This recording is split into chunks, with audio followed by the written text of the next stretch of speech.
Lindenhurst is a village of 27,000 on the south shore of Long Island, New York. These are the people who grew up there and their stories. Everyone I know is from Lindenhurst.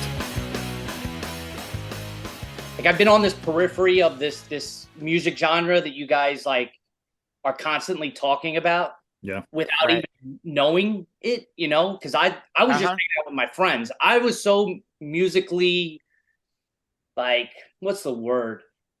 Not inept, but just like I wasn't in the scene, but yet I constantly found myself being in the scene and not really caring about it because Right. it wasn't my thing, but it was all my friends' thing. Yeah.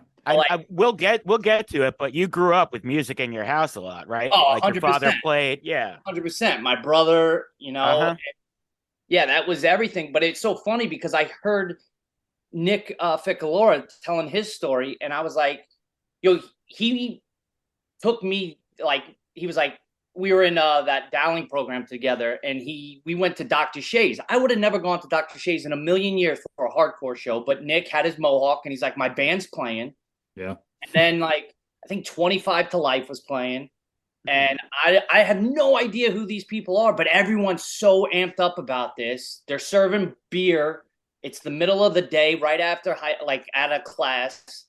And so here I am, and again, just hanging out with my friends. Not a care about what's going on musically. Sure. Just hanging out with my friends. Yeah. And yeah, it's just wild. There were a lot of people who were just like in the orbit who like, maybe went to a show once in a while just because like it was a thing to do. Exactly. And then my friends all got into the bands, and then that's how I ended up, like, pseudo just going to bars and trying to get them shows, more so I could hang out with my friends in a bar than it was to, go to the show. Well, let's bring it back to the roots then. Yeah. How did you and your family end up in Lindenhurst? So I I was born in Vegas. My dad was born and raised in Vegas. My mom was from Long Island. Her parents divorced, and then pretty much my grandfather, the only guy that I've known as my grandfather, took the family out to Vegas. He was somewhat of not a professional gambler, but he gambled. And so for some reason he ended up out there. I'm still to this day not 100% sure how. But my mom met my dad when they were 14 in high school out there. And it wasn't like a Fredo thing where like he had to go out there. Who, my mom or my dad? Your grandfather. No, yeah, I have honestly no fucking idea. Like, I guess Okay. I've asked my uncle a couple times. He's like, I don't know, man. I think it was just maybe there was some work out there, but I think it really had to do with the gambling. And Gotcha. so he went out there, and then they moved back at some point. But my mom and dad had me. My mom was 20, my dad was 19, and Super young. yeah, and then everybody, my grandparents moved back to Long Island. My aunt followed, so now my mom's out there with my dad, and she just, at some point she was like, I'm going back to New York, and my dad's like, all right, so I guess I'll go. Like, kind of weird, but we had come back in 85 was Christmas. We came back to visit. It was my first time here, and that was right after Gloria. So my grandparents lived on the house directly across the street from Shore Road.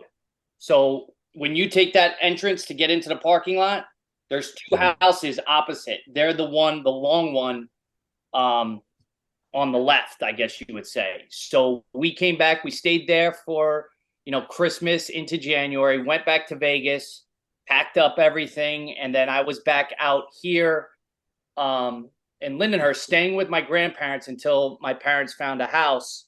So I started off, we got here, I remember I celebrated my 7th birthday in Vegas. So that was April. So I got here in April, and then I started school at Bauer. So I did from like, I guess, May and June, April, May kind of thing. And Vegas is a little different than New York. They have year-round school. Yeah. So they were like, this kid, he's kind of like not making the grades, so he can either go to summer school or he could just start first grade over again. And I didn't know anybody. Like I said, I was there for 3 or 4 weeks, and my mom was like, "Well, what do you want to do?" And I was like, "I don't want to go to summer school." So they, I guess, technically held me back, and then we moved that summer to North Lindenhurst. Gladys is where I grew up, and was there. I think my dad just moved like 2 years ago after my mom passed away. They my dad just moved to West Babylon, so we were on the same street in Gladys, my whole life. So you ended up switching to Rawl. Yeah, so I did everything I knew. I started Rawl in first grade, and then that's pretty much where I met my lifelong friends that I still hang out with today. To Holly being one of them. What year is your siblings born in?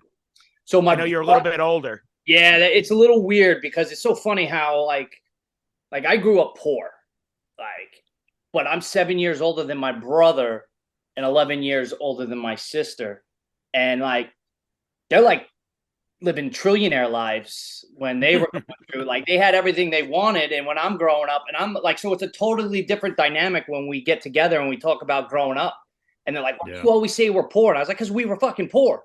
I don't know how else to say it, but we were, and you guys, had computers in your room and shit, and I'm getting hand-me-downs from my cousins, clothes wise, and so I got a lot of issues just from that whole aspect of life. And then I left and go to college, and they're going on vacations. I'm like, what's a vacation? They're going to Disney and shit, and I was like, had no idea even what a vacation or Disney was. So it's a little weird in the the dynamics of my siblings and myself. Do you think that kind of informed your work ethic later on, though? 100%. Yeah. I listened to you guys interview, and I think Lindenhurst had a huge part of that too. Yeah. Just you had to hustle. You had to hustle to get what you wanted. And, I joke around. I say my brother's soft because he got everything, my dad tried to teach me how to play guitar. And it was so frustrating that probably because I'm not musically inclined, but also because you're trying to learn from your dad, and your dad, someone you just interviewed, I listened to somebody and they were like, he's yelling at me how do you not get this? And I was like, I'm done. I'm not doing this. My brother, my dad's like, I'm going to get Justin a guitar. He got this nice red Stratocaster. And I was like, that's awesome, but don't fucking teach him. I was like, send him to Music Land and let him get lessons there, get the basics. Yeah. And then you guys can jam and you can show him some shit. And that's exactly what happened. And, my brother's to this day one of the best guitar players that I know.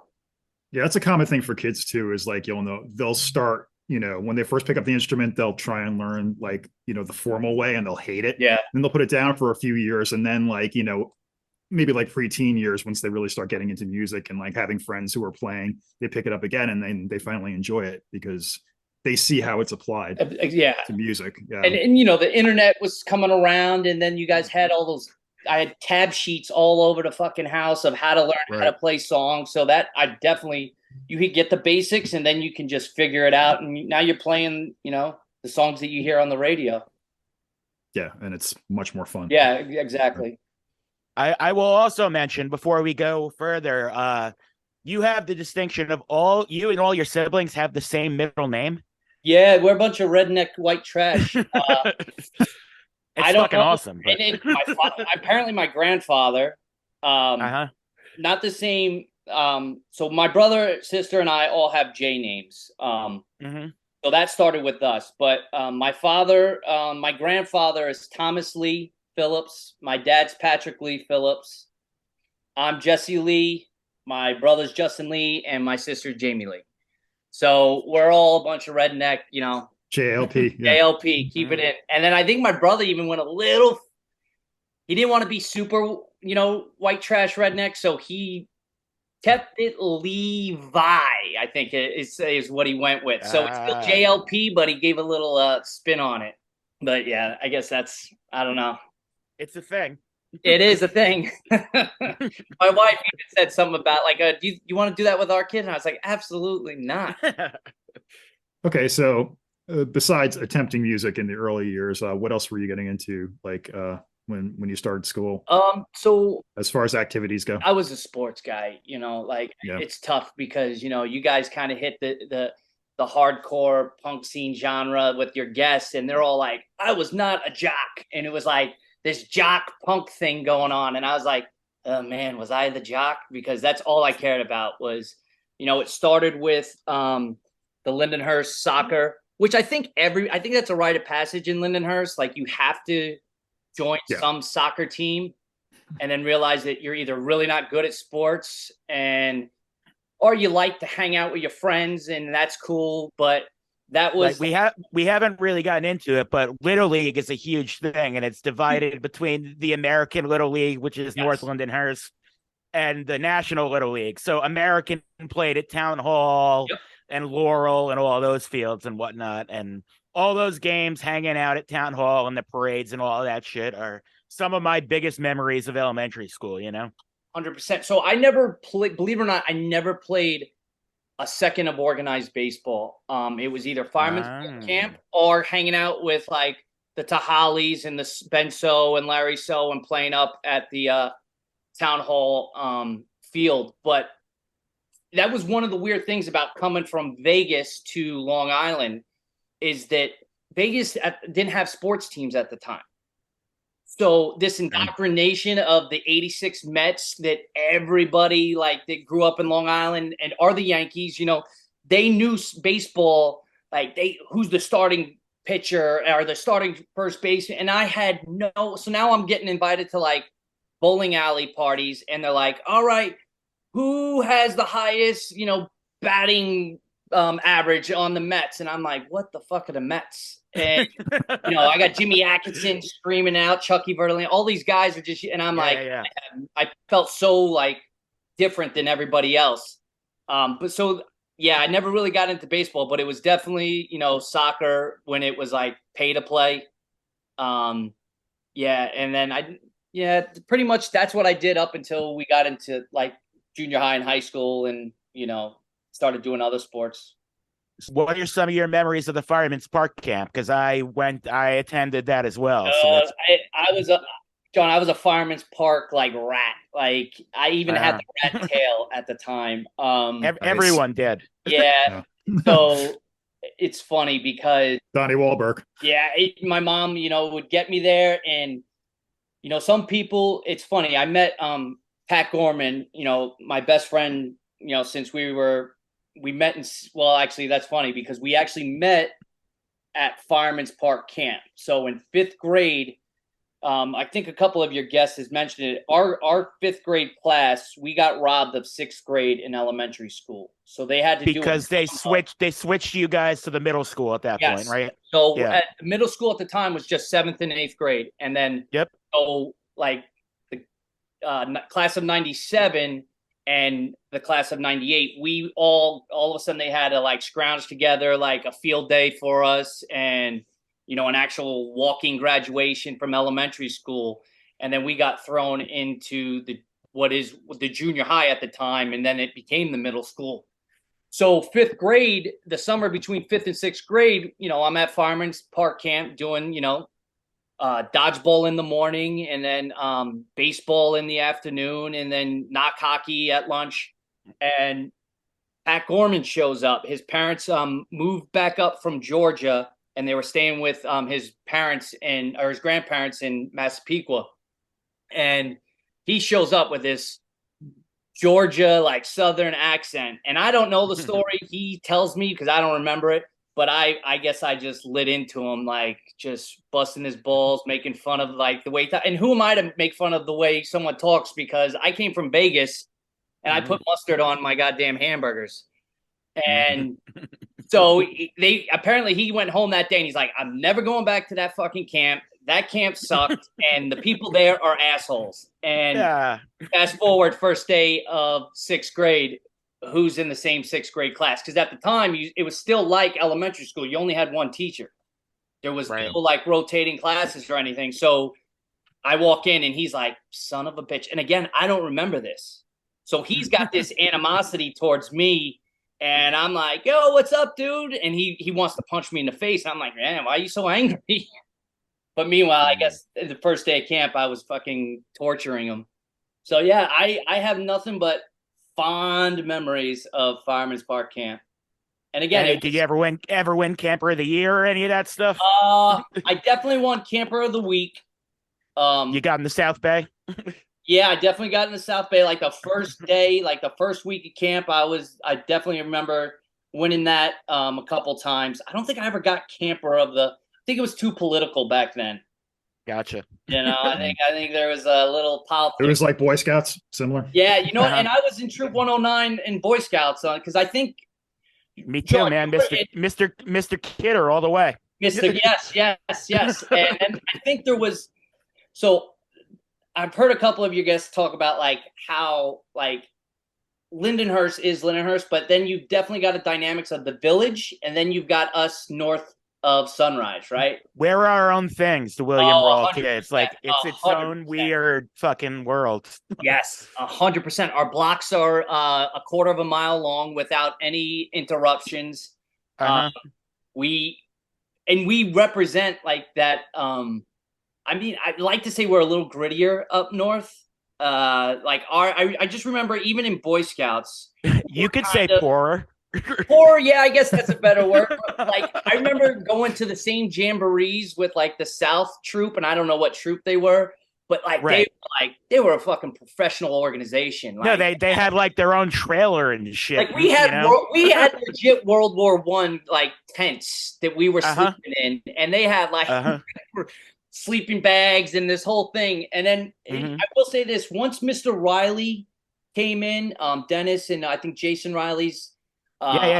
He really pushed it, and I feel bad sometimes because I think like I didn't like the change, but he really made us a little more professional, I guess if you want to say it. And we started winning some shit. Like we won like I don't know, people are into Boy Scouts, but like we won the Golden Boot one year, which is kind of a big deal at a jamboree.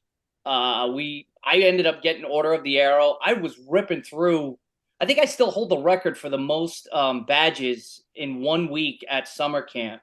Like I got 15 badges. Like most kids walk away for a week with like 3. And my overachieving mind was like, I had a schedule where it's like, if I sprint from like the rifle range to the lake, I could get this and that. And I was literally just running around baiting hollow, just trying to get as many. I ended up walking out because I knew to get to the next level you needed a certain amount, and the only time that we really did it was at the summer camp. But yeah, that was awesome. Like the grittiness that we had, because we had that old. I mean, our first trip was the tire fell off, and some random guy that worked at the was a volunteer, saw that like a bunch of Boy Scouts on the side of 109 with the tire off, and I guess that's what he did. He had that truck that fixes tires. He came and fixed the tire, and didn't charge us, and we made it to whatever camping event we were going to. But yeah. But eventually we were all thrown into the high school, which the playing field was leveled. Yes. Yeah, like it's so funny because there's things that I don't think about until like your guests talk about them. Like how you remember your elementary days and you remember your high school days, but those 3 years in junior high are like, it's like a blur. It's a little fuzzy. You kind of remember some things, maybe people that you've met, because that's your first time meeting people that outside of the elementary school. Yeah, Lindenhurst is more than just Raw. Like that's exactly. That's like, oh, okay, so all right, because like the one thing about Raw is what did we do? The presidential fitness competition, right? Raw was like, apparently we produced like the athletes, and I'm going to say that because we would win that competition for elementary schools. I think that on that board we won we retired the cup or whatever. I think you got to win it 4 times in a row to retire the cup. We did it 3, lost to like somebody, and then we did 4 in a row when we retired the cup. And I just remember thinking that like all the athletes go to William Raw and the North Side. And then, Steve Perrotta might still have the pull-up record there. Oh, I guarantee he does. I guarantee he did like, what was it, 28 pull-ups or something? Something like that. Let's see him do it now. Yeah, right. But yeah, like middle school, those 3 years go fast because it's such a fast, like, developmental time. Yeah. You go in a little kid and you come out a teenager. So yeah, it's a vaguely miserable experience too. So I think a lot of people kind of blur that out. But it's it's like trauma blocking. A lot of like these stories, the guys and you and all them, like your formative years when it came to music, I feel like were in that junior high time frame, because I remember going to the library with Pat, and Pat, like how you had library class, you had to get a book, and Pat was going to get like the teach yourself how to play guitar book, and I'm like, I think I even made fun of him. I was like, all right, John Lennon. And like, and he's like, no, man, and whatever. And then, that was something that he did. It wasn't like he said it. I think, so me and him were in orchestra together. So like, I actually did play violin from, when do you start in elementary school? Like 3rd grade or something? Third or fourth grade, maybe. 3rd or 4th grade. And yeah, I did play violin all the way up until, I think, 10th grade. I broke Mr. Mishka's heart because remember when we started doing you could get certified in pool, like you could do, everybody took a pool in 9th grade, and then you took advanced pool and you got so you could get a lifeguard. Yeah. So I was like, that's a summer job right there. And but it conflicted with I guess when we had orchestra. And so he made a deal that we didn't have to go like it's something like we went every other day or every other off period, because I don't remember how the periods, but so we didn't have to go every single like class. We went every other one. And then finally, I think in 11th grade, I was like, dude, I can't do this anymore. And Pat was like, yeah, either can I. And I was like, all right, so we'll tell them together that we're not going to do it. And I really do feel Mr. Mishka, like he enjoyed us. We probably were an absolute distraction to all the people that took it very seriously. So it was kind of like he was a little hurt that we were leaving, but I'm sure he was happy that we were, no longer his problem. Yeah, high school orchestra is rough because it takes a long time to get good at strings, and especially as a group. So we were put in the back. It's painful to listen to. We were put in the back, and there was people that were so good, and I didn't even know they went to high school. I thought they were like ringers that they brought in to make the orchestra sound better. Sometimes, yeah. And I'm like, because that guy looks like he's 47 years old. And they got him in the first seat. And I'm telling you, I never saw him any other day. I'm like, you actually some 21 Jump Street Orchestra guy or something. Right? Yeah.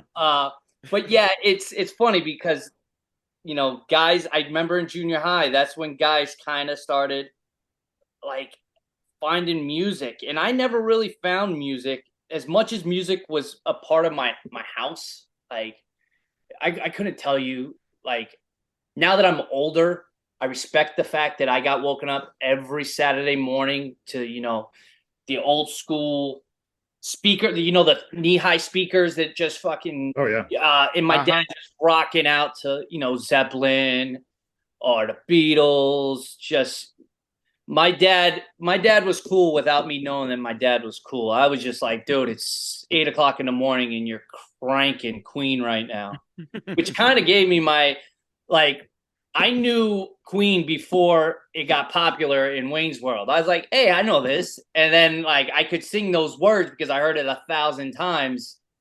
And I remember in 6th grade when Wayne's World came out, for whatever reason, me, Pat, and this kid Sal, we got up in front of the class and just started singing. What was the song in Wayne's World? Bohemian Rhapsody. Bohemian Rhapsody. And we're singing in front of the fucking our 6th grade class, like we're like a orchestra or whatever.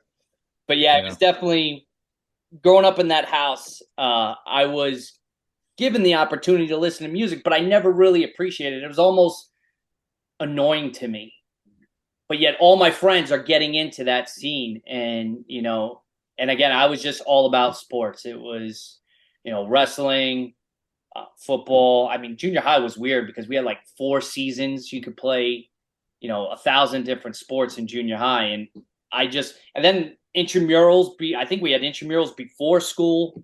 So I was doing that. I was getting to the junior high at like 6 o'clock in the morning, and then not leaving until 7:30 or no, junior high practice ended probably at like 6:30.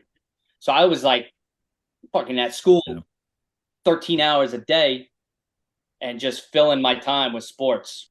And into high school as well. Yeah. I'm gonna give myself a little fucking pat on the back, but I got awarded it's called the Gold Key. It's so they had this formula, I guess. If you get points for varsity sports, you get points for being a captain, you get points for junior JV, being on JV teams, and you get to a certain amount of points and you can get the Gold Key. And I think me and like only 3 other people in our graduating class got that award. And then out of all of Suffolk County, we went to a dinner and there was only probably like a dozen, maybe a little bit more. And so every waking moment, I was playing a sport. The only time I didn't play a sport in high school was when I was in 9th grade. We were on austerity. And again, going back to being poor, it was kind of like my mom and dad were like, listen, you can play one sport. And the first, it cost a lot of money to play a sport at that point, right? Now that I'm older, I look back, it wasn't that much money, but some money is plenty of money. Exactly. Yeah. So I played, the first season was soccer. So I played soccer that first season. And then the next season we were still on austerity. So I didn't wrestle in 9th grade.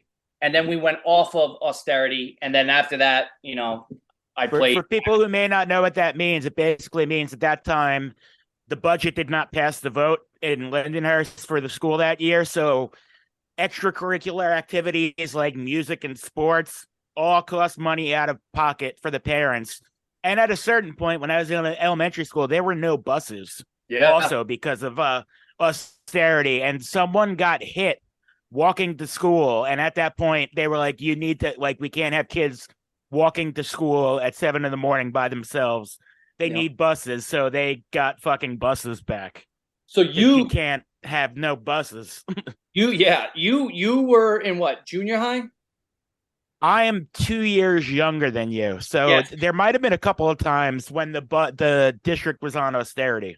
Yes. So, but we lived so far away from the high school that we definitely had, like, we didn't really ever have to worry about not having buses because we were right. But this is at a time when I was still in elementary school. Yes, that's what I'm saying. That. So elementary school, like if you lived like, and it was crazy. It was, because I mean, what was that, like 3 blocks? Like you had to live literally on the last block of the district to be able to go to get a bus to elementary school. At that point, I lived on Burrs by like Kellam, kind of other side of straight path from the town. Yeah, I think if you had to cross a certain amount of major highways, they're like, all right, we'll give this guy a bus. Mm-hmm. Yeah, that was like by what, Kevin Kozub and Jen Dodge, right? Exactly. Yep. Yeah, you guys were way out there. A funny side note about awards. So my senior year, they have, the school award ceremony where they give out awards for various subjects or sports or whatever. I knew I was up for one award. I didn't know which one it was. Turns out I won the Semper Fidelis Award for musical excellence oh, wow. from the United States Marine Corps. I didn't even know that thing existed. Yeah. My mom and I looked at each other like, okay. Didn't James win the like Duke Ellington Jazz Award or something like that? I think so. Yeah. He literally joined jazz band so that he could go on the trip to Florida. And now, did he apply for that, or did they just somebody put him in for it? Yeah. We were all just like submitted for it. Yeah. I remember at the senior awards, I remember like, Chris Hale, like, killed it. Like, I'm like, they're calling his name every, and then I realized that it was all music awards. And I was like, oh, all right. So this isn't just about sports. This is all awards. Yeah, I remember him. They couldn't stop saying his name. That's like the superlatives, though, the senior awards, right? Like most likely to. No. This was like scholarship night, like senior like scholarship awards and shit. And I never understood because like I won a couple, but I don't even remember if I applied for them. Maybe I did, but I just remember thinking, like, did he apply for all these, or did like teachers put him up for it? Because like he won so many. I think they just throw some names in the pot. Yeah, man, he was killing it. I was like, he spent probably his whole senior year filling out these goddamn awards because he won so many. Now, with the athletics, were you lucky enough to get your picture on that wall with everybody else up there? The crazy thing, because wrestling, the only way you got up there was all county. You had to, in all county, you had to be a county champ. Pat's up there, right? I don't know if, maybe for lacrosse. I know I can picture also Derek Springer, rest in peace. His face is up there. Yeah, for volleyball. Like so you had to your coaches, all county was pretty much what you had to do to get up on the wall. And I wasn't. The one thing I did get was the school paper. I think Keith Irizarry was the head of the sports. He picked or whoever was in charge. I was the Charles Street Times athlete of the year. So okay.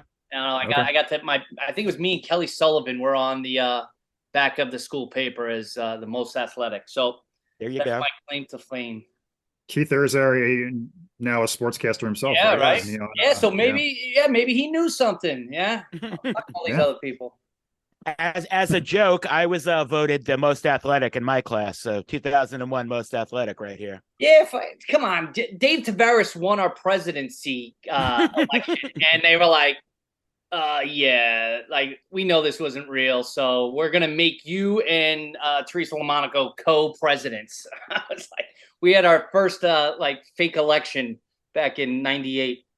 Yeah, and then we also had what was "Loser" by Beck was our class song, and they also were like, not gonna happen, so it's gonna be the Titanic.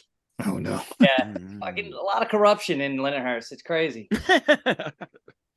Okay, so moving on from high school, did you go to college at first? I did. So I went away to King's College in Pennsylvania. I wrestled, and oddly enough, they had just went from club lacrosse to Division III, and I never played. I didn't actually play lacrosse in high school. I played tennis, and but I used to play like a little bit with Pat and the guys up at Niagara, and I was like, I can do this, man.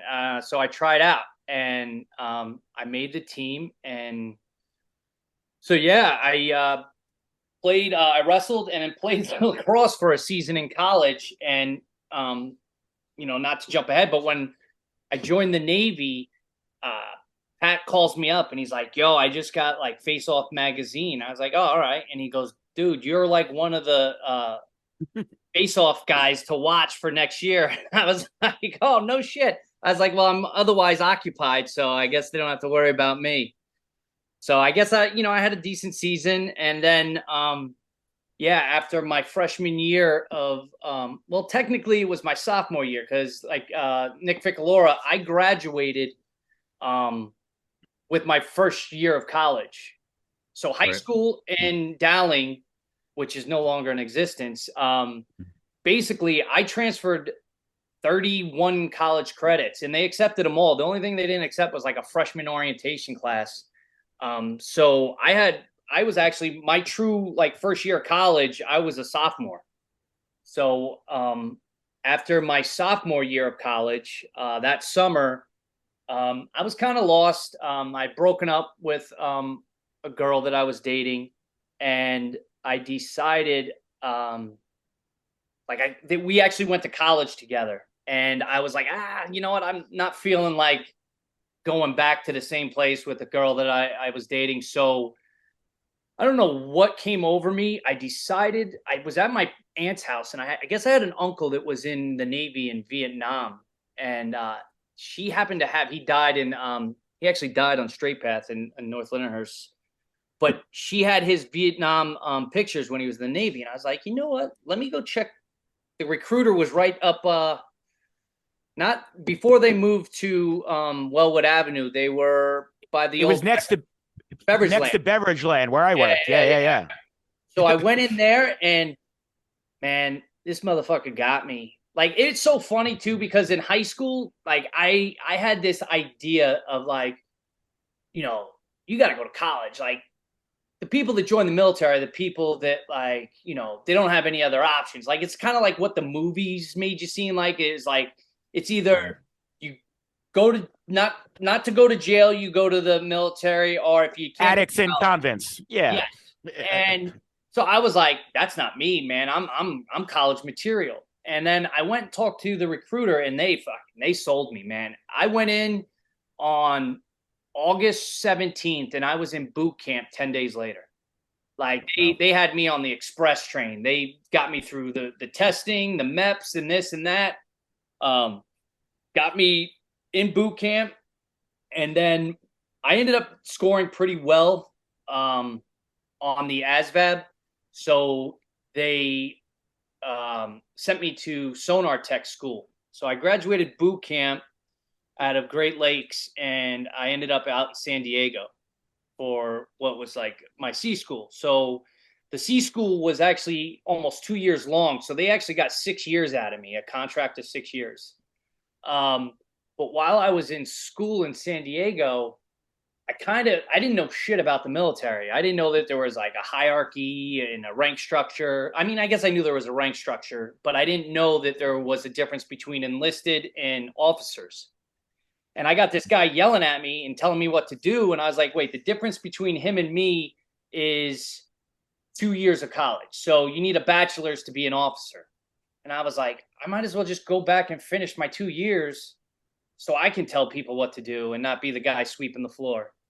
And I put in for a scholarship through the Navy, which was basically like a college ROTC. So if I got accepted to school and got accepted to the program, they would pay for my last 2 years of college, and then I would get commissioned a naval officer.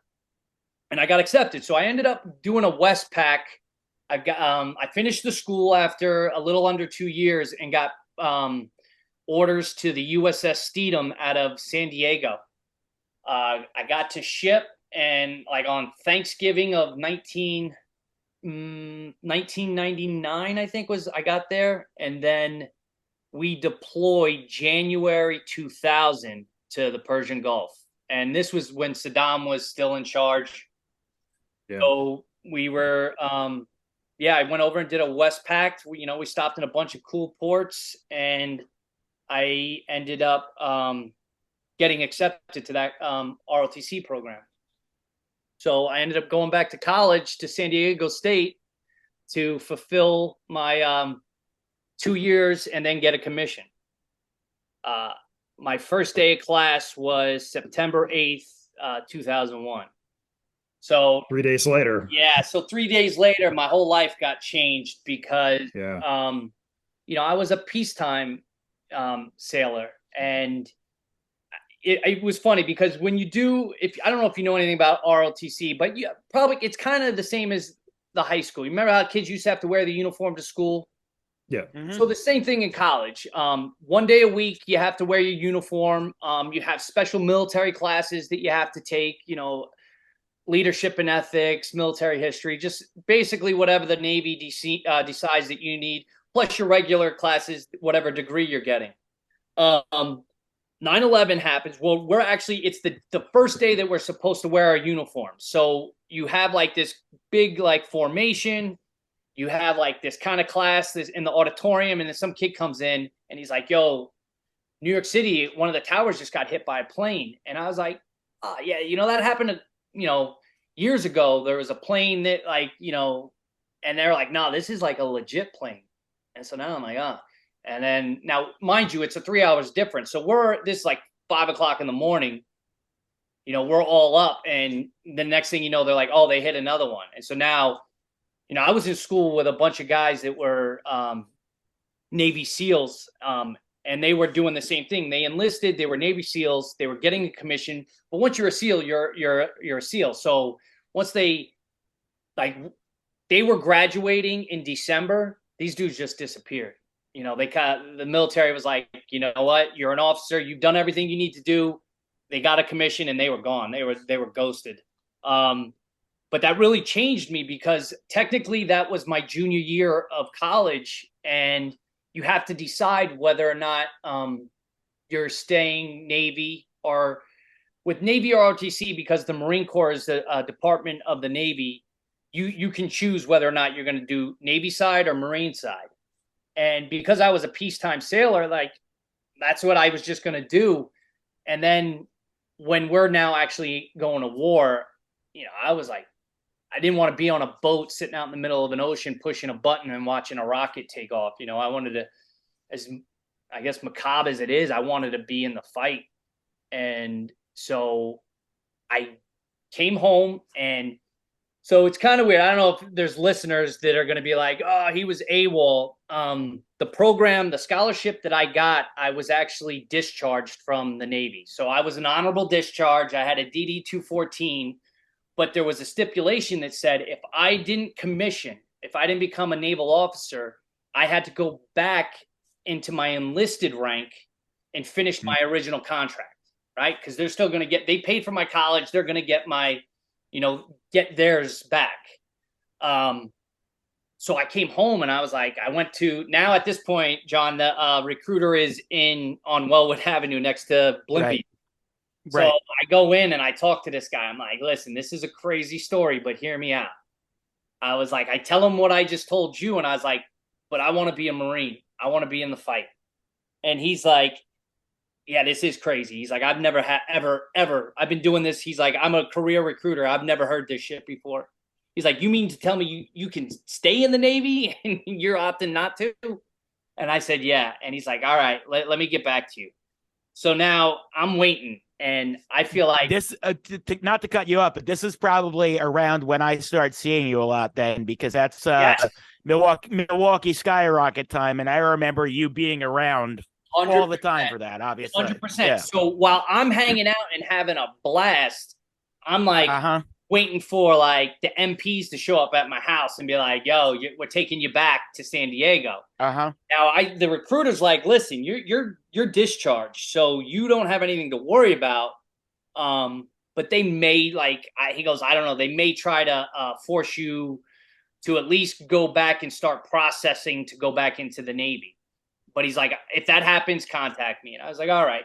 So again, I'm just hanging out. Now I'm like trying to find odd jobs and just hanging out with my friends while they're all getting into this music scene. And fucking, where did we went? Who's the Mole Man? Where you guys went and recorded your one? Oh, Mike Sapone. Yeah, we were in his basement. Mole Man Sapone. Yeah. In his basement, I'm drinking deuces. And looking at you guys record. I think I got playing everywhere, drinking out of Pat Suburban. Yeah. And it was funny. I remember the big thing on that CD was you guys were pissed that every song just trailed off. Like every single everything had a fade out. Everyone just faded out. And I was like, yo, that's bullshit, man. He could have done, we paid this guy good money. He could have at least done something. Many dare practices. I think your mom might have still worked at Taco Bell at that time. We were hanging out at Taco Bell all the time. Free shit all the time. Yeah, that was a good summer. Hell yeah. I think that was Natty Light. Natty Light was the beer of the year. 7-Eleven. 7-Eleven sold the 12-pack of Natty Light for $7.11. So this is my funny story. Before you go away to the military there, we're at 7-Eleven, and those people know you because you lived up the block from there your entire life. You didn't have money. You told the guy, I'll hit you back tomorrow. He's like, all right. And you weren't going to be there tomorrow. You were fucking deploying, Probably. That sounds like someone. But he was going to get my mom or get my brother. We basically had a tab at 7-Eleven. Of course. Yeah, I invented the death roll. Is basically you go and after a night of drinking at Duke's or whatever, I would go and buy a buttered roll, and then be like, yo, The nacho cheese and the chili on there? and the chili's free still, right? And they're like, yeah. And I was like, all right. So I'd make a bowl out of the That's buttered hilarious. roll, and then just go fill it with chili and cheese. I did not know that you innovated that move, but yeah. And then Seaman, I think Mike Seaman, and he was like, yo, that was a death roll right there, and the name stuck. But also, Jala gets his name from the door on 7-Eleven, right? It says that's what open in Spanish is. Maybe, I don't know. I always thought it was because the every time, like through elementary school all the way up, they would be like Tajala, like that's how they always said his name, Tajala, and he's like Tahali, and we were like, yeah, Jala, and then I guess that's how I always thought it was, but maybe it was.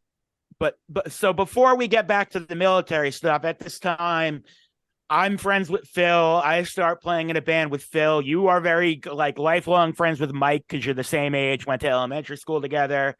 Pat's in the band too. Your father and your family is very into us having a band. So we played your backyard and block parties and shit all the time. Wild stuff.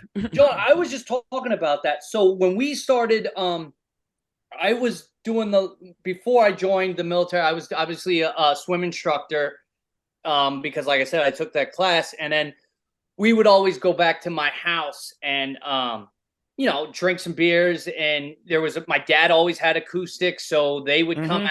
Phil had his, and, piano in your house too, I think, right? Who's that?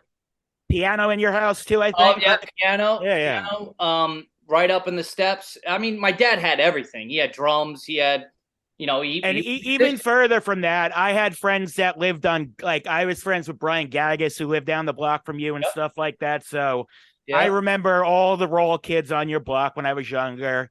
Gladys was a cool street. Everyone hung out there. Parada was across the street from me. Joey Siegfried was down the block. Yep.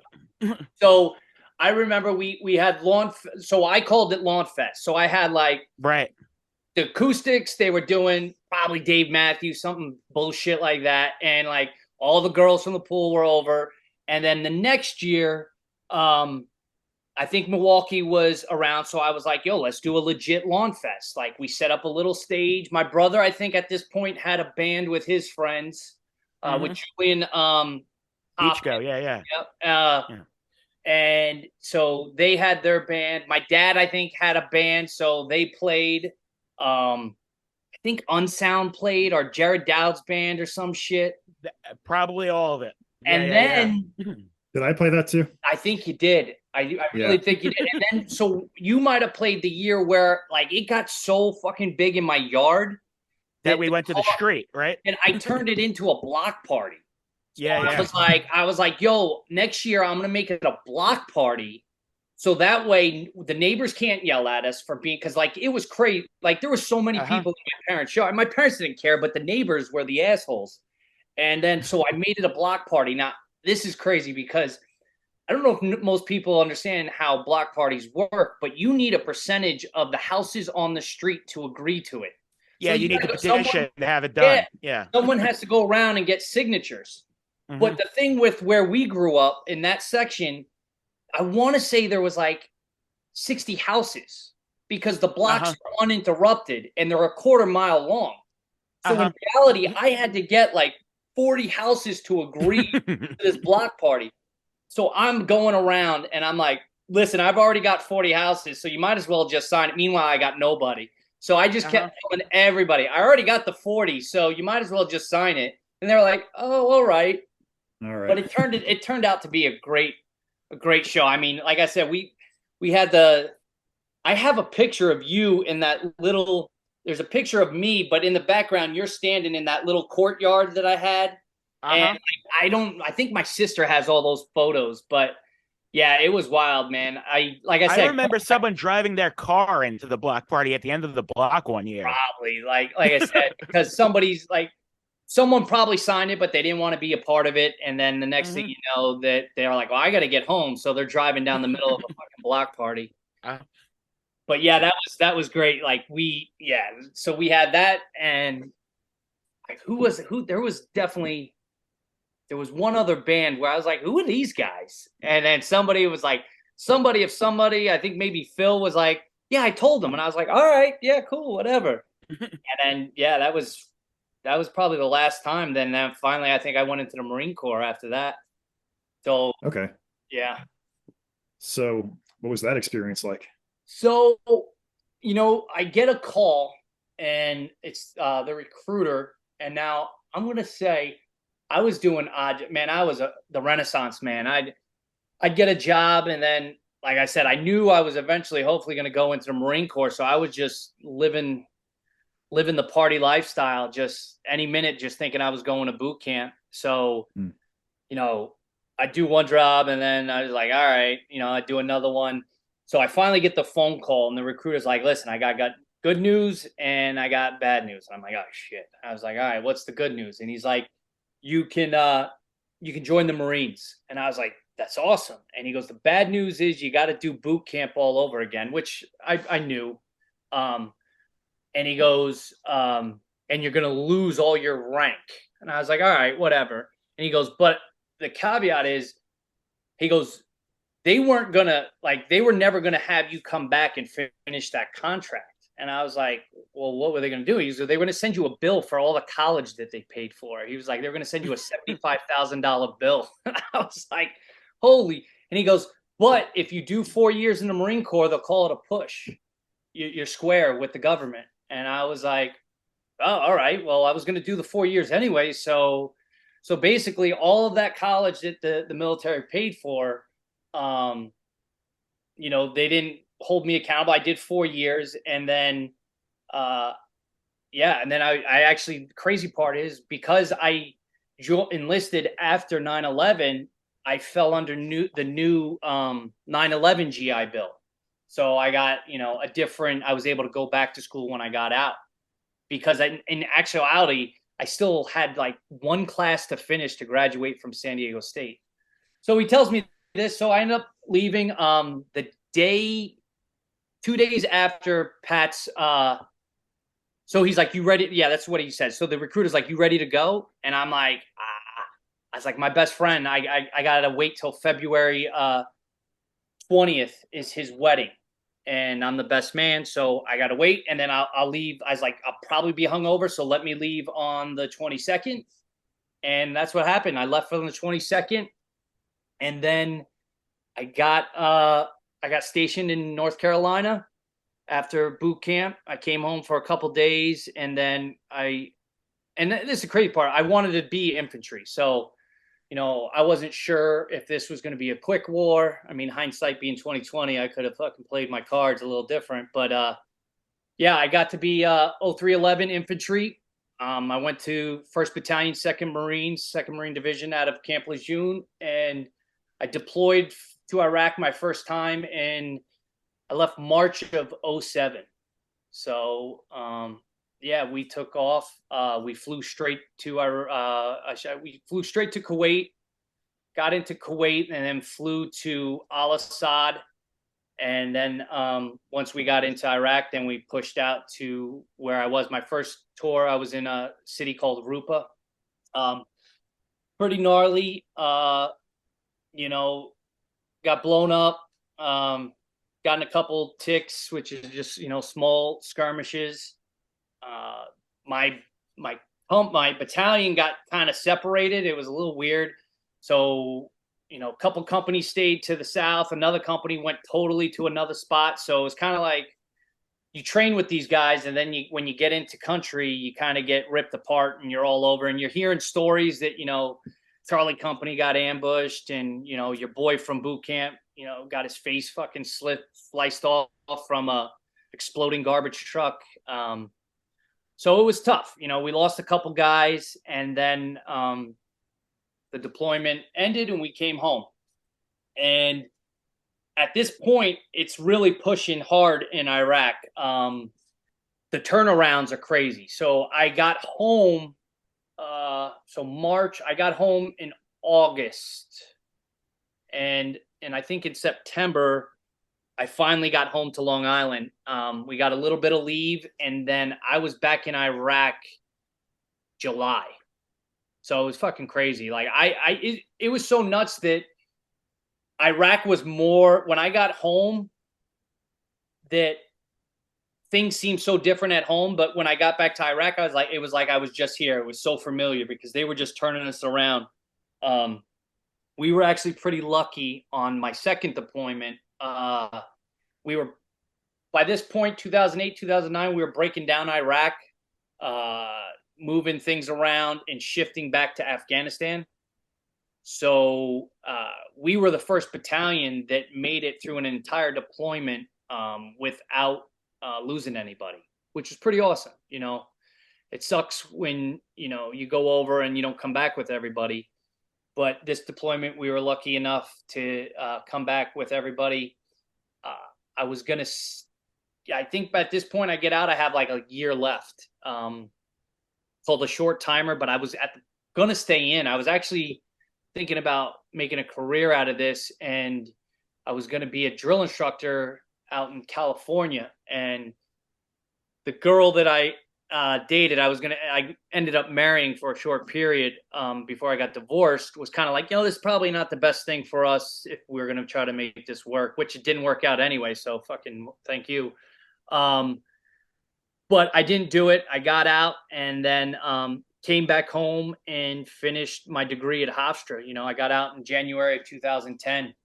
But sadly, the guys that I served with, they ended up going back to Afghanistan and just got, you know, destroyed.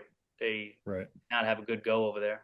So like 2007, 2008, obviously there's a lot of like argument politically about should we have been in Iraq at all? What was the vibe amongst you guys in the military and the people in that you came across in Iraq? It's so funny you say that, Vito, because I just had this conversation. Like, you're so isolated. Like we're talking about the climate right now and the recession that we might be having, we might not, but the recession that we did have in 2008, I was oblivious to it because I was deploying, I was in the military, I had no idea what was going on.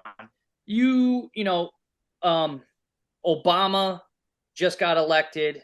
You kind of heard like, you know, it was the first African-American president. That was pretty much, I remember being out in California training to go to Iraq, and the debates were on. So like we were out in the middle of the desert, we'd go to these chow halls and they'd have the debates with Hillary and Obama.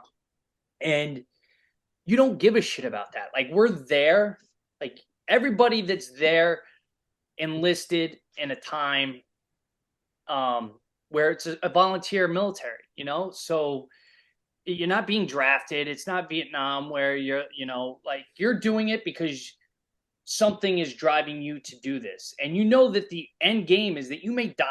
Like that's what it is. Like that's why people burn their draft cards, is because they knew that they might die and they didn't want to die. I was going to ask this, like, what's the contrast between that and a draft era? My father was drafted into the Marines in Vietnam and also Fort Lejeune, the whole thing, and dealt with the poison water and all that sort of shit down in Fort Lejeune and all that kind of shit. But I am at, what's up? I said, I'm getting those phone calls now. They're like, we see that you served in Camp Lejeune. I was like, dude, I'm only 3 years old. My father's he passed away like 10 years ago. Me and my sister we get those phone calls too, but very different thing. I'm imagining like a draft time war versus a volunteer military.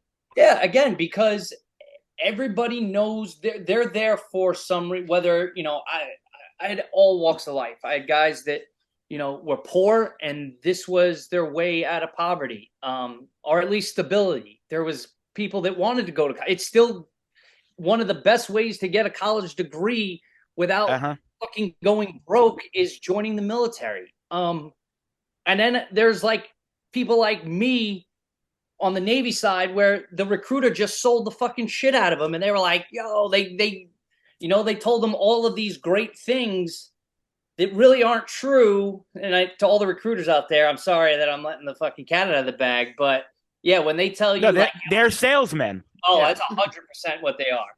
And it's funny because like when I went into the Marine recruiter, I knew the game now, right? So I go and talk to this recruiter and I'm like the guy that goes and sells like a car back to the dealership with 1,000 miles on it. And they're like, No, so this can be my dad. And meanwhile, the car's worth 20,000, and all I want is like to cover my car payment, right? And so they got me.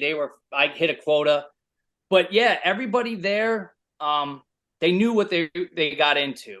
You still had some disgruntled people, a few, not many, that thought that they're, when they got home, they were gonna go find their recruiter and fucking shoot them.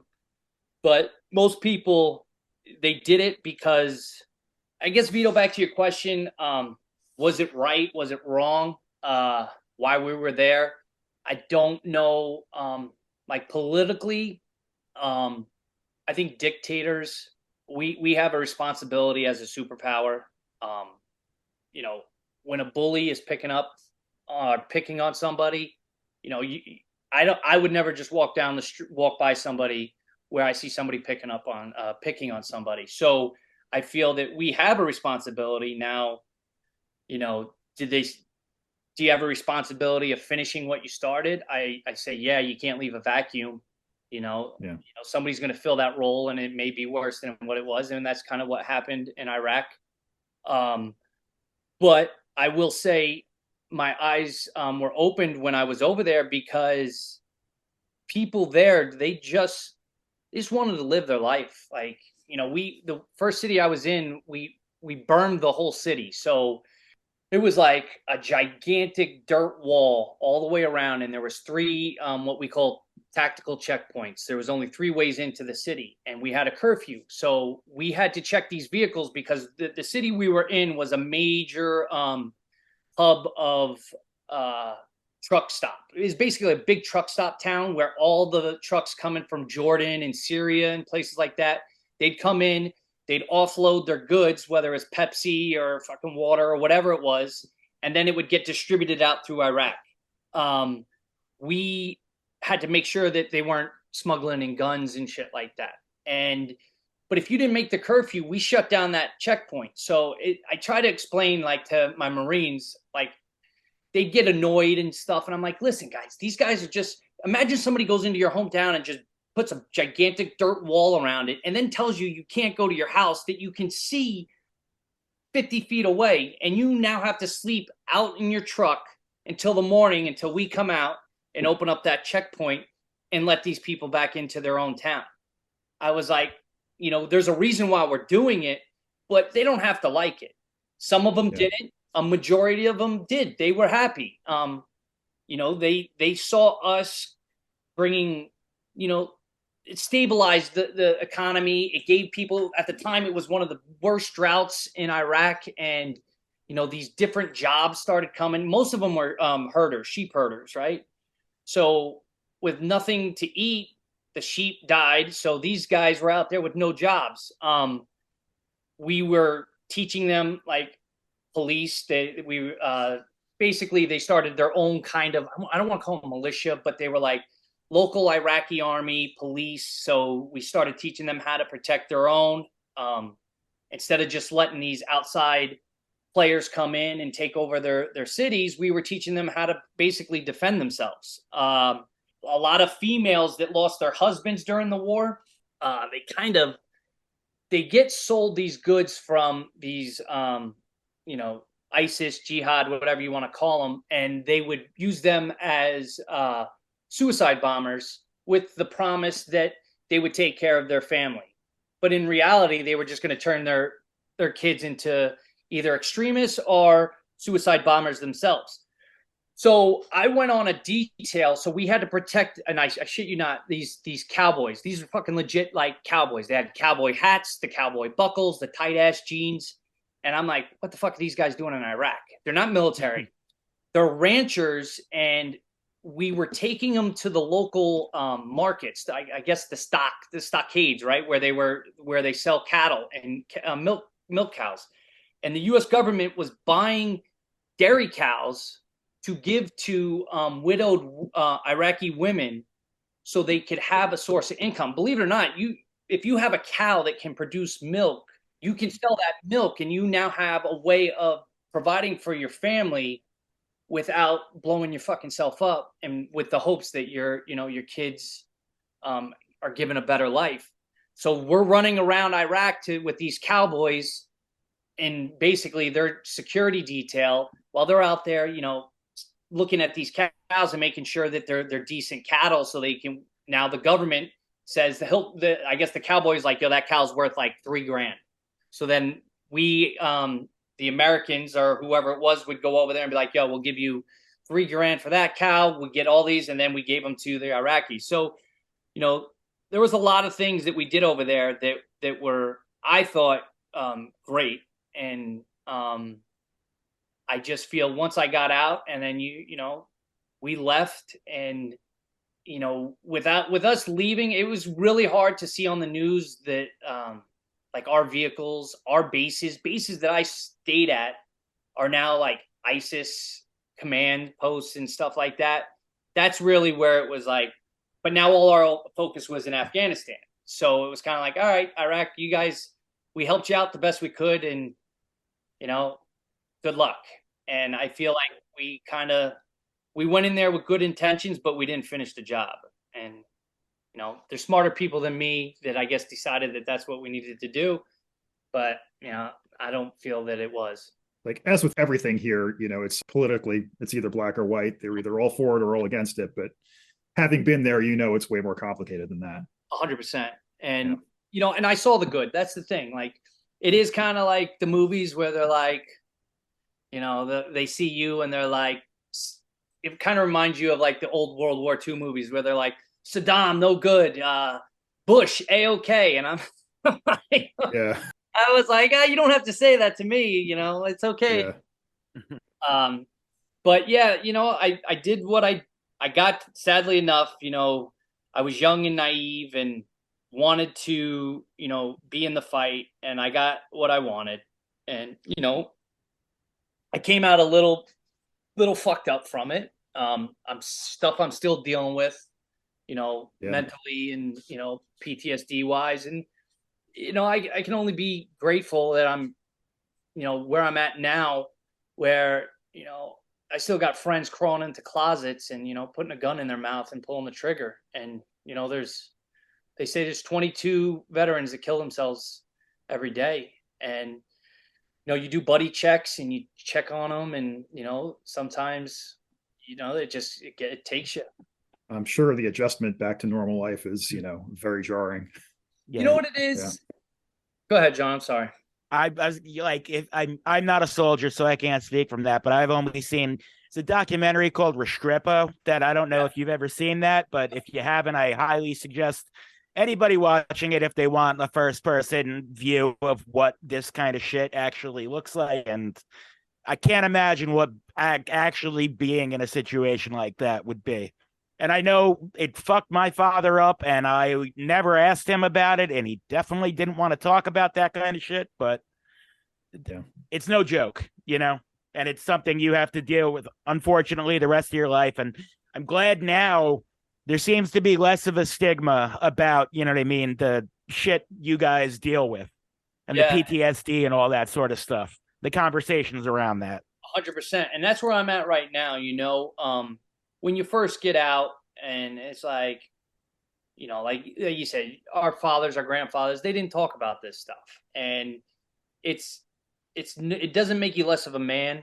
And that was a thing that I was I had a real time like adjusting to was, collectively, the guys, we all went over and we did and saw pretty much the same shit, at least the guys I served with, guys before me, guys in Fallujah, they had it way worse. The guys that were my junior guys that went to Afghanistan, they had it worse than fucking, it's insane what they went through. But yet everybody processes it differently. Everyone deals with it differently. And then that's the survivor guilt. That's what's the crazy part, is that now you hear so-and-so killed themselves, and you're just like, well, fuck, what, why am I here? And now you start playing this mind trap where you're like, should I be fucking thinking about this, or why am I not thinking about this? And then like now you start going crazy, and it's just that rabbit hole that you go down to. And then finally I was like, I got to talk to somebody. So I went through the VA, started talking to someone there, and then I had some adjusting periods where the VA guy, I'm actually sober now, and there was a point where, I was probably self-medicating with alcohol, and I had a therapist that was like, you're really opening up, you're doing a lot. It's like, how's the drinking going? And then I'm like, nah, I only drank occasionally, like socially. And the one guy that I'm supposed to be able to open up to and deal with my issues, like I'm lying to about how much I'm drinking. And then it got to the point where finally it was just the walls were closing in. And then being a fireman, you know, they told us, okay, so you've got what you're dealing with from the military, but then every day you're seeing shit that is just compounding. So you can start to deal with the stuff that you did when in the service, but then you don't really realize that the stuff you're seeing in the job is also affecting you. So eventually they're like, until you really start like being honest, and then like being honest was like, all right, you know what, maybe I'm drinking way too much. And let's take a step back. Let's not do that. And let's really be honest with all the things that you went through and the things that you're going through. And then hopefully, you know what, you don't end up in a closet fucking, suck starting a rifle. That's another thing I was going to ask. You see a lot of veterans getting into later careers like firefighting or like becoming EMTs and things like that. Is that kind of a carryover from like, just that high adrenaline lifestyle, like kind of wanting to jump back into something like that, when you're home? I want to say yes. The adrenaline is there, but I think it's the brotherhood or the sisterhood, the fact that you're working with people that they may be the last people you see, on any given day. The guys that you served with, that you lived in these huts, and you go out on a patrol. These may be the guys that are the last guys that you see on this earth. And I think you deal with that, and then you come back, and then you're working construction and whatever, and you're not getting that. And it's 4 years of your life, at least in the infantry side, that you live in what we call the suck for 4 years on the infantry. It is miserable. Like we swear that the Marine Corps makes you miserable, so you take all that anger and aggression out on the enemy. But the only people you ever have to comfort you are the guys to your left and right. And so I think when you get out, everyone's like, thank you for your service. Thank you for your service. So you kind of get this idea that when I get out, the world's my oyster. Like I'm going to have all these opportunities. I'm a veteran. Guys can go finish their degrees, and there are opportunities, but there's also a stigma. Like that guy's crazy, that guy, he's seen some shit, or he's this and that. And so you're kind of playing that double-edged sword. And I guess, when I got out, where was I going with this? I guess because that, I thought that the world was going to be my oyster, that I kind of, took it for granted that it was that friendship was still going to be there. And then when you get into these jobs where you're just like, this sucks. Like, hey, I'll see you tomorrow. All right, bye. And then you take these civil service jobs, and, I've heard about it, but until you experience it, like cops, their partners are, that's the guy that you sit in a car with someone for 8 hours. They know your life from the time you were in first grade or kindergarten until you woke up that morning. And it's the same at the firehouse kitchen table. And I think it's that more than the adrenaline rush. The adrenaline rush is great, but it's that friendship that goes beyond just like a coworker, if that makes sense. Yeah. And I'm sure there are plenty of transferable skills from that you've learned in the military. Outside of just having a pair of balls to run into a burning building. Sure. And seeing somebody get shot, things like that. That's about something a civilian might not have ever seen and would not be comfortable with. Yeah, and you know what? It's just that paramilitary too. That kind of makes it a little bit easier than I guess the Joe civilian, the academy was a little bit easier just because, I'd already done 2 academies and, the game, it's like, got to knock that dirty civilian out of them and then build them back up into a firefighter or a Marine or a sailor. You'd already been broken down enough at that point Exactly. that they really couldn't break you anymore. So I always get asked the question, what was harder, Navy boot camp or Marine Corps boot camp? And people, when I tell them the answer, I'm like, physically, like if we're going to go down, like what was hard? Well, in the Marine Corps, you have to run 3 miles. In the Navy, you only have to run 1.5 miles. In the Marine Corps, you have to do pull-ups. In the Navy, you only have to do push-ups. But psychologically, being broken down from a civilian into nothing and then built back up into, whatever it is, a sailor. There's times where they literally like physically train you to the point where they're like, we're not going to stop until someone dies or has to go to the hospital. So you start looking around and being like, all right, who's going to fucking die? Somebody die so we can stop doing this because this is terrible. And then all of a sudden you start to realize, like, once I got out, that like they can never deny you chow. So if they're hazing you, well, I don't want to use the word haze, but they're training you for like an hour before chow. Well, this is only going to last for an hour because they have to take you to chow. So when I got to the Marine Corps boot camp, I knew this, like I understood it. So when they're like saying, hey, we're not going to stop until someone, goes to the hospital, I'm like, well, actually we have chow in 1.5 hours. So we're going to stop this in 1.5 hours. So once you know that psychologically, sure, right, it's easy. And I was like, everything we did, I did with a smile because I was physically fit. You already been through it. So exactly. And I knew that everything if you had been through the if you had been through the Marines first, that would have been harder. Yes, 100. Anything I would have done would have been harder than what I did. Yeah.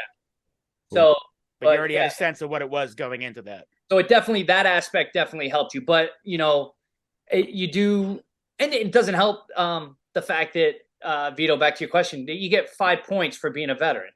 So when the test comes out, you're given a couple extra points. It helps you get on the job a little sooner than someone else. Okay, so now moving on from military to civilian life, you went to Hofstra to finish your degree. Yeah, so like I said, I had 1 or 2 classes. I was a public administration major in San Diego State, and then I could have gone back to San Diego and obviously just taken those 2 classes and called it a day.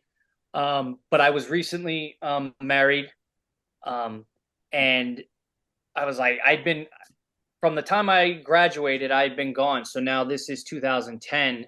So almost 12 years I've been in and out of Long Island. And I was like, I missed it. So I got into Hofstra, the new GI Bill, which is great for veterans. It just gives them the ability to go back and get their degree without worrying about, paying rent or bills, because you get like a little bit of a side money, a stipend that helps you. So you can just focus on your schooling and not worry about, paying for your how am I going to pay for my rent or my food? Which is way the original Montgomery GI Bill was for our grandfathers and even our fathers, but they kept it at the same amount in inflation. So now guys in the 90s are getting $1,200 and they're like, yeah, that's what college costs, right? And it's like, yeah, add another fucking zero to that. So yeah, it was great. But like anything, it's all about money. And Hofstra was like, yeah, you could definitely come here, but you definitely can't just take 2 classes and call it a day. So I ended up changing degrees for the 1,000th time and ended up going into political science and so I started in January 2010 and I graduated August of 2011. So a little over 1.5 years. I had to take a couple extra classes and yeah, I got my degree from Hofstra. What was your first job out of college? Jesus, what was I doing? What did I do? I think I did some roofing for a hot minute. My dad got me a job. My dad's in construction, roofing supplies, and he got me a job with a guy. that he knows. Now I'm on at this point. I've taken every civil service test. Like I was number one in Suffolk PD. I was number one Suffolk Sheriff. I got called for the state trooper, and I took the FDNY. The FDNY had been closed since there was a lawsuit back in 2007, so they hadn't put any new recruits through since 2007. So they finally gave an exam. I took that, and I kind of like that's where I kind of knew where I wanted to be, just from people that I knew that were on the job, and that kind of seemed, I was, to be honest, I was tired of being. They say that the Marines are the world's police, and I was kind of tired of being that. I didn't really want to hold a gun anymore. So I did very well on the FDNY, and so I just waited for that and kind of just did odd jobs. I think I did roofing. I worked for a place in I think Amityville that made like petroleum products. So I did some weird shit over there. And then I started, I was slinging cameras, security cameras with Gordon Bopp. He had a security company, and he took me on, and I was working with him, and then I got the phone call, and I went into the academy December 29th of 2014. And then I graduated Cinco de Mayo of 2015. And that's where you've been ever since? Yeah, so I got to my firehouse in Crown Heights, Brooklyn. Engine 234, ladder 123, St. John's East. I started off in the engine, did 6 years in the engine, and then I crossed the floor to the truck probably 3 years ago now. So I've been on 8 years. So yeah, a little more than 8. So yeah, about 3 years ago, I got into the truck. So to people like us who don't know what that means at all, explain what those things mean. So the engine carries the hoses, and they put the water on the fire, and then the truck they go in first, and they usually gain entry. They find where the fire started, and then they let the engine know so they can stretch the hose to the seat of the fire. So they put it out, and then the truck runs around the burning building looking for anyone that's trapped. And yeah, that's pretty much the overall job of the truck. Now there's things like the truck goes on water leaks and gas odors. The engine does a lot of EMS if you're talking outside of just fire duty. And then the truck works with car accidents. They extricate anyone that's maybe trapped in a car accident, and the engine usually just handles the EMS side of it. Like we're called certified first responders. We're below EMS. We're a little better than if you took a first aid CPR class, and we're a little bit below a professional EMS EMT. So I guess we're good to have around at parties. Yeah, and then I'm on the lieutenant's list. So hopefully in the next couple of years, I'll get promoted to lieutenant. And then, we'll see where that leads. Well, you have the facial hair for it, let me tell you. I do, bro. Yeah, now cool. Seeing it on camera, it's like, wow. Cool. So winding down, you want to do a little best and worst of the Hearst? I know you were out of Lindenhurst for a long time, but it could be from any era. So I'll let John take over from here. I'll start with a different one than we usually start with. Where was where was the first place you were served a beer in Lindenhurst? First place I was it's either going to be the Page or Duke's. Okay. Yeah, it's got. Now this is the question me and Phil had that maybe you can remember. What was the name of the bar on Straight Path and 109, like across from Burger King? For a minute, it was called okay. And then it was the 109 Cafe or something like that, which I always found ironic because it was a bar, but it was like the 109 Cafe. Right. But definitely Mung's for a minute. Okay, that's what I remember it. And so then what was the best place to get beer underaged?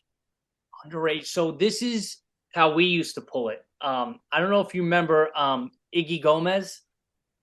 The name rings Oh a yeah, bell. yeah. He lived Yeah. right on his Right where Straight brother, Path and Wellwood, right over there. right across from the firehouse.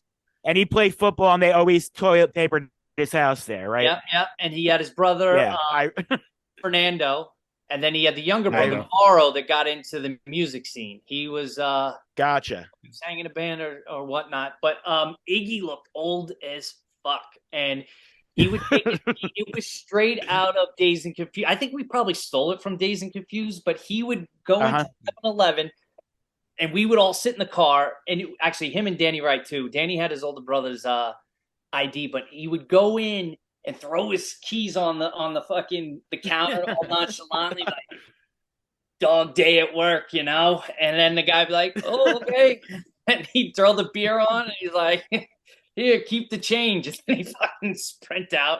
But yeah, that's pretty much. And then the two places on Hoffman, right on the border of Copeg, whatever. Petro King and Coastal, right? Yes, those were the spots. Would serve you. They didn't even keep it cold, so they would give you the warm ass beer. Like it was almost a heater, and then you'd have to wait 6 hours for it to actually get to like temperature before you can. You can get the Polish beers there too, like Cyweek and But it was all about like the $2 King Cobra 6-pack or whatever the fuck was there. Yeah. Yeah, those were the two. The go-to were definitely the ones on Hoffman, and then if like Danny Wright or Iggy were around, they had decent. You know, Iggy looked like an adult, and Danny had a pretty good ID. And shout out to New Flame a little bit further down in Copeg, if you remember that one on like Great Neck Road in Oaken, Copeg, that convenience store. Yeah, right there on the corner. Another good spot. So the next thing we asked, best pizza place. So I would have to go with, it's not there anymore, but was it Little Brooklyn? Was it called? Or Little Venice? Little Venice, but then it was like Brooklyn's Pizza. I think it changed for a minute. I think it was called Nice Slice before it was Little Venice, and then it was Little Venice. Then it was something. But you're talking about the place next to Wellwood Video. Yeah, it was Brooklyn's Pizza for a minute, and then Slice and Ice. Yes, and then and then you had the guy that had the video store that was next door. And then it moved down to the corner. So that I remember. And then there was a place, I guess it went across Imperial's. Imperial's the one that's in the Outback Shopping Center. Yeah. Genevieve. Yep. Yeah, that's good. But I remember dating ourselves with Genevieve. Yeah. But you talk about Crazy Al's. That was actually one of my first jobs. Yeah. I was a stock boy at Crazy Al's. What a fucking that fat guy that owned there, dude, or whatever, right? What people didn't know is that he used to go to this place, and what they do is, I guess when pallets go out, if they get like damaged, they just take the damaged stuff and then they hodgepodge it all, and the guy would just go buy pallets of canned goods. Now the problem is when one of them like got cracked open, it just sat there and it grew mold. So again, but everything's closed, right? So I would have to go and hand clean everything to make it sellable. But again, it wasn't open, but it was surrounded by shit that was open, and it was like I was like, what am I doing? But it was so hard to get a job when we were younger because like you needed working papers. Yeah. It was sucked. That's the one thing I never had the balls to go in and ask if I can. I felt like I was so afraid of the rejection when they're going to be like, no. I was like, oh, all right. So I just never worked. What else do we have? Here's something we haven't asked yet. Best teacher. Best teacher. So I think I only had him Mr. Hayes was awesome. Okay. I actually went to his funeral. R.I.P. Mr. Hayes. But I loved Mr. Davis. He taught accounting. I loved his wife too, Mrs. Davis. I had her for English. She was awesome. I had her as well. Yep. Mr. Dixon for chemistry. Like, that's the crazy part. Like, as much as I played sports, I was all honors. And so, like, I had Mr. Black in junior high, who was a psychopath. Like, the fact, if he was a teacher today, I don't think he'd fucking last a minute. He was a psychopath. I think a lot of teachers wouldn't make it today as teachers. So I like had earth science. But I would definitely say, Mr. and Mrs. Davis, Mr. Hayes. Those are the ones that stick out. I remember Mr. Watson. He was awesome, but he hated the fact that so I had him for homeroom, and I had him for ninth grade honors English. And I'm so bad at grammar. And he was probably the only English teacher that was like actually taught grammar. Like, the one thing you think an English teacher should teach, he taught, and everyone else didn't. They just made you read Great Gatsby and shit. But I didn't give a shit. I really was like, this sucks. And I just didn't do well. And then when you get like I vaguely remember in homeroom, they give you your like next year's class, like a slip that says what classes you're going to have next year. And it said honors English. And he's like, he called me up and he's like, what the hell is this? And I was like, I don't know. I went and saw my guidance counselor, and she said that, I see you're not doing well in his class. And I was like, yeah, it's tough. She's like, don't worry, next year you'll do better. And she just put me in honors English the next year. And he was so angry. He's like, I can't. And I did well the next year because, again, we just had to read shit and write about it. But that's one thing about Lindenhurst. I will say there was a lot of good teachers that we had. All my math teachers were great. I had Mr. Snatz. He was awesome. Mr. Valentine. Was Valentine? Yeah. He's the guy for math. Like a Playboy golfer. He always talked about golf. Always talked about golf. Had one foot out on the course at all times. I had Mr. Costa, who was also my tennis coach. He was awesome. And then Coach Brodemarkle, all the gym teachers, and So I guess everybody I had in high school. It'd probably be easier to say the teachers I didn't like, and the teachers. If you want to throw someone under the bus, feel free. You know what it is? It's no one I had. Gotcha. You know what I'm saying? It was just those teachers that you didn't have, and you're like, they were like narcs or some shit. Yeah. Like, it was like, oh. So that was it was again, and it was all honor. So we didn't. I never really did bad in class. I think the worst grade I ever got was in French, and I think I got like a Miss Warren. Oh yeah, I was gonna say I'm dating myself. I had her as Miss Osmeyer. Yeah, can't believe someone married her. Well, then divorced her. So right. Gotcha. But she gave me a 69, and she said, that came out weird. But she's like, I don't. She goes, I don't ever want to see you in a foreign language again. I was like, yeah. She said the 69. I had the distinct pleasure. That's funny. I passed her class, and I passed the Regents, but I cut her class so much that she failed me, and I had to take the class again the next year without having to take the Regents. Like the biggest waste of fucking time in the world. And I got a 93 on the Regents too, so it's not like I barely passed it. I knew what I was doing. I got a 95, and I don't know how. Then I went to France, and I couldn't communicate with anybody there. Just after 4 years of French. She was severely allergic to perfume, and I remember kids like putting too much cologne or perfume on, and she went into like anaphylactic shock and had to be, taken out of the fucking room. She ripped butts, like you could smell the cigarette on her. But I mean, you heard it in her voice. I actually had a foreign exchange student. I guess we hosted a foreign exchange student, but I was in junior high. So she actually would go to the high school with John, Steve's older brother, John. Is that who he married?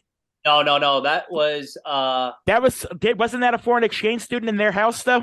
Isn't a foreign. I think it was like an internship, like work. Gotcha. Like it wasn't like like her dad owned a business, like a quarry in Ireland, and then I think gotcha. came over where John was doing the he was an architect at this point or Gotcha. something.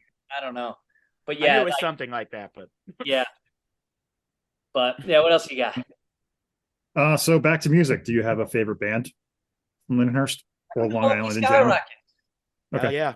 Yeah. It Somebody had blows- to say it, right? It blows my mind that like hearing like it's so funny, man. Like again, back to that whole scene that I was so blind about, and like I just remember Tahali fangirling over this band that they shared a studio with, and they would hear Milwaukee playing, be like, "Yo, I really like that," and then they would be like, "Yeah, that's Taking Back Sunday," and I'm like, "Who the fuck is Taking Back Sunday?" And then we had what? Jesus, who was it? Corrigan was the drummer for a minute with those guys. Yeah. When they were to Repel Ghosts, they were playing with Steve Corrigan. Yeah, Steve Corrigan was the drummer. He was awesome. Yeah. I didn't even know like that. all these crazy things that I had no idea. What really They was shared a going on. room with Blood Red, like on the Zebra studio for a while. Yeah, I remember that. Yeah. was the studio by Pepsi? Exactly, right next to the Pepsi place. Right there. And then what was the studio in Massapequa that was like by the South Oaks? Joe's Garage, Joe's the one Garage. like down the block from Funkoland and the racquetball place or whatever. Yeah. So yeah, it was great. Like, I mean, going to those, just hanging out in those studios with those idiots, and then not having a clue, but just being able to hang out with your boys.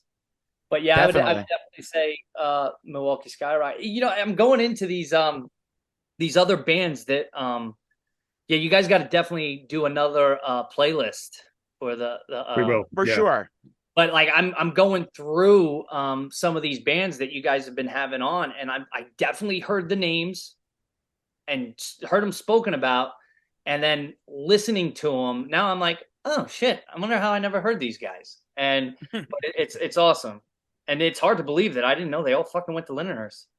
Yeah. So yeah, at least a couple of them. Milwaukee, Muff Shaped Ducks probably number 2. What else we have? The number one band name for sure. Yeah.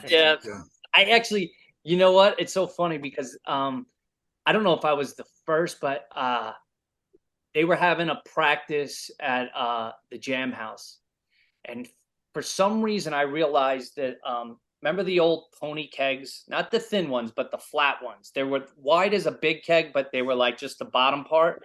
Half the size, yeah. Right. So I realized that they fit in an egg carton. Not an egg carton, like the milk crate. Milk crate. Yeah. And I was like, yo, all we have to do is throw a couple wires and we could just walk it right in. They'll never know. And we had a keg party in the jam. Yeah.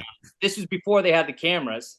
So we carried it in and we tapped the keg, and then Muff Shaped Ducks had their own little show in the Jam House, and it was awesome. I don't know why I do know why I'm remembering this now, but when I worked at Beverage Land, you had a lawn fest, and I got you a tap for the keg that you never returned. Oh, I guarantee my brother still has it. You fuck Batty from Beverage Land, but that's awesome. Yeah. Favorite deli? Favorite deli. Italia, but that's not really a deli. That counts. Yeah, but do you remember We'll Do You Right? I was just about to say We'll Do You Right had the best iced tea. Hell yeah. And because when I was a junior in North Lindenhurst Fire Department, they always used to send us up there. Kevin Connell would be like, "Hey, go get me an iced tea," and then we'd all run up there and get iced teas. And yeah, but We Do You Right. That was, I mean, was it really that good, or was it the only one that we had? Because it was just what was there. That's all we knew. I lived on 7th Ave with Mike Little and Adam Dillon, and like they're right along Montauk Highway. There's like 4 or 5 delis like in a row, and it's like you guys had a billion choices. We had one choice up in North Lindenhurst. Yeah, you got like Brothers Deli, the meat market, and all that shit over there, and they had everything. Again, another reason why the South Shore was so spoiled compared to North Lindenhurst. And This is I guess a true. final one, favorite hangout spot and or favorite playground. So I didn't really. The odd part is like the hangout spot. Like I knew of the shoe and the shoe too. Like all the people that I wrestled with and not so much wrestling, but like football and stuff. They all went there. I never really went there. But I definitely Zons Park was probably the best playground. I mean, Hell yeah. that was a death trap. That I mean, it was If you by any chance have any pictures of the old birdcage shit at Zons Park, we have was it a friend of the birdcage or pod a Heather rocket ship? Sunquist, whatever it is, but friend of the podcast Heather Sunquist is in search of pictures of that to paint that, and I can't seem to find any pictures of the old apparatus that was there. You remember So anyone listening, how high and how long that slide was? and how fucking jagged and rusted it was eventually. It had so many peaks and valleys that like you literally by the time you were going so fast by the time you hit the bottom that you were just getting catapulted off of it. Yeah, that I Definitely. spent many days on that thing on that place. I got crotched on the seesaw a million times there. And then the spinny thing that was missing the cover in the middle, that if any kid got their fucking leg caught in there, it just would have ripped it off entirely. That place. And then like I remember all the pornography in the sump. Just about to say that. All the pornography in the sump. Boy. So, yeah, kids don't know what it was like to have to find your porno in a fucking weird sump behind a playground. You could just look up whatever you want online now. Yeah, and it was I don't know which is worse. You just walked down Copeg Road and there was no fears. You just, I mean, the world's longest road, and you just ended up at the fucking park. And then dirt hills at the end in the back. You guys talked about it. It seemed like every neighborhood had their own little BMX dirt track. Ours was up by the that plot of land right up before you hit the train trestle where the Pepsi place is in New Horizons. Right. Yeah. We had a track there that was like, it was damn near professional. I remember like every summer we would just go and just keep building it. I mean, at one point, one of the kids' dads was down there helping us, and it was legit. Okay, so I guess wrapping up, we'll end with our final question. If you were to describe Lindenhurst to somebody who's never been there, what would you tell them?